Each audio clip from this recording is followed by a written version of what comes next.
Okay, so today we're cooking this piece of barramundi. It's similar to a sea bass and then it's a flaky white fish, but it has these tendony sinews inside the fish. So we want to make sure that it's cooked all the way through. I'm going to go with a butter baste today to make sure that we can both get a crispy skin, but also ensure that we're getting heat coming through the top side of the fish. So to start, I'm just going to do a little bit of seasoning on the flesh side of the fish. Pan is on and getting hot. A little bit of olive oil. When I'm looking at it, I can tell that this part of the fish is much thicker than this part of the fish. This is quite fat. This is pretty thin.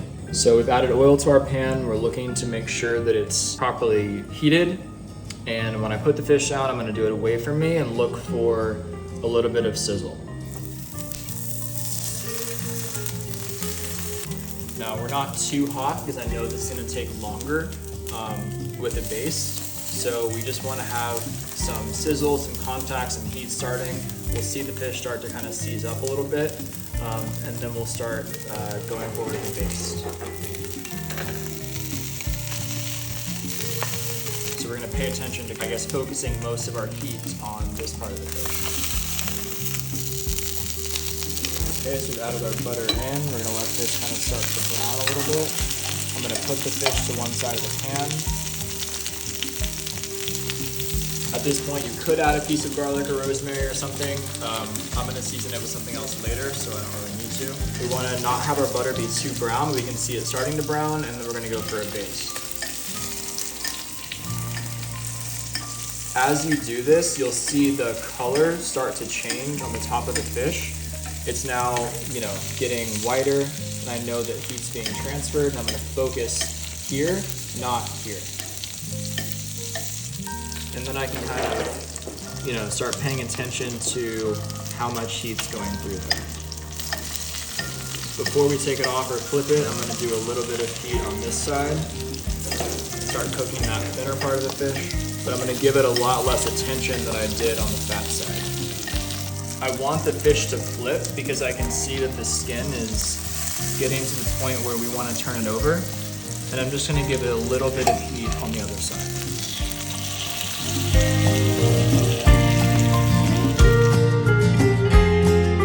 At this point, given the thickness, some people may choose to put the fish in the oven.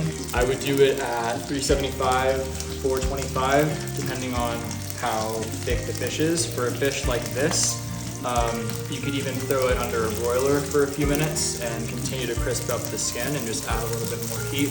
I would maybe do that for, a few minutes or a little bit longer under it for 25. And the other thing about the oven is that when we put it in, you're going to be, if you have a convection oven, blowing air, or at the very least just drying the top of the fish. And that's going to help to get the skin even crispier on the surface. If we're looking for really crispy skin, finishing in the oven is a great way to achieve that after you've done the initial sear in the pan. The most important thing though in getting that crispy skin is making sure that it was dry to start with when it went in the pan, and that we got a good, clean sear.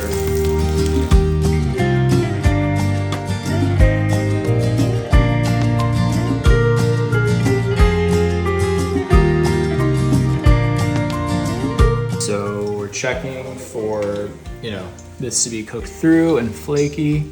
I can flip it over and check the inside, and it's kind of falling apart, which is what we want.